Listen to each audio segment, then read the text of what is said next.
नमस्कार सर्वांना. एक महत्वाचा विषय तुम्हाला सांगायचा आहे मला.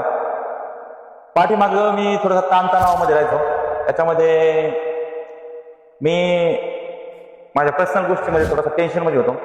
तर मी 9 पर्यंत झोपायचो सकाळी. ना कुठली व्यायाम होता, ना कुठला जिम होती, ना कुठला, आणि पोट एवढं मोठं सुटलेलं. समजा काही गोष्टीमध्ये असं एकदम नर्वस राहायचो. माझं काहीतरी हरवलंय, यार इथं नको तिथं नको, असं इथून उठलो की घरी गेल्यानंतर चिडचिड, आणि बाहेर मित्रांना पण व्यवस्थित न बोलणे, ह्या सर्व गोष्टी माझ्याकडून होत होत्या. आणि मला असं वाटायचं माझं जीवन संपलं. पण एक दिवस असा आला की माझे मित्रबंधू मधुकर सर केदार हे मी जेवत असताना माझ्यापाशी आले. ते म्हणले, आपण तुमचा चेहरा असा कसं काय पडला, तुमच्या चेहऱ्यावर तेजच नाही राहिलं.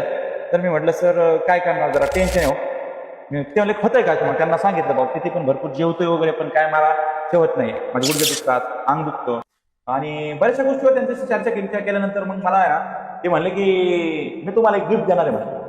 मी म्हणलं, काय देणार तुम्ही गिफ्ट? तर त्यांनी माझ्या पुढं थोड्याच वेळाने अर्ध्या तासामध्ये एक सिबक थॉनचा हा डब्बा म्हणजे जसं की आपण गाडी घेतो, ती गाडी घेतो, पेट्रोल तर आपण टाकतोच, पण ऑइल सुद्धा आपण त्याच भारीमध्ये टाकतो नाही. तसंच माणसाचं जीवनाची जेवल्यानंतर पचनक्रियेसाठी आपल्याला हे सिबक थॉनचं ऑइल टाकायचं आपल्या शरीरामध्ये.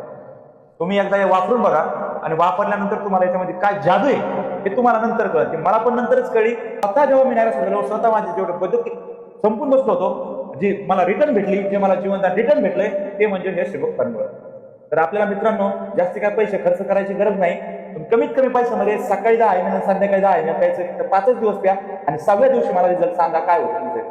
तुमचे गुडघे दुखत असतील, तुमचं डोकं दुखत असेल, तुम्हाला जे बाहेरच्या धावपळीच्या जेवणामध्ये तुम्ही हिरव्याच्या भाज्या खाताय, हे जेवण तुम्ही आल्यानंतर डेखर वेगवेगळे देताय, नंतर सकाळी बाथरूमला प्रॉब्लेम येतो, सर्व दोष तुमचे जर गायब करायचे असतील तर आपल्याला एकच वापरावं लागेल, ते म्हणजे सिबक थॉन. आणि याची काय किंमत जास्ती नाहीये, आणि हे काय कुठल्या बाहेरच्या देशातल्या काही बनवलं नाही, आपल्या काश्मीरमधून येतं, भारतामधूनच सांगून. पण आता जेवढं बोललं तेवढं त्यासाठी तुम्हाला घेणं खूप गरजेचं आहे. धन्यवाद.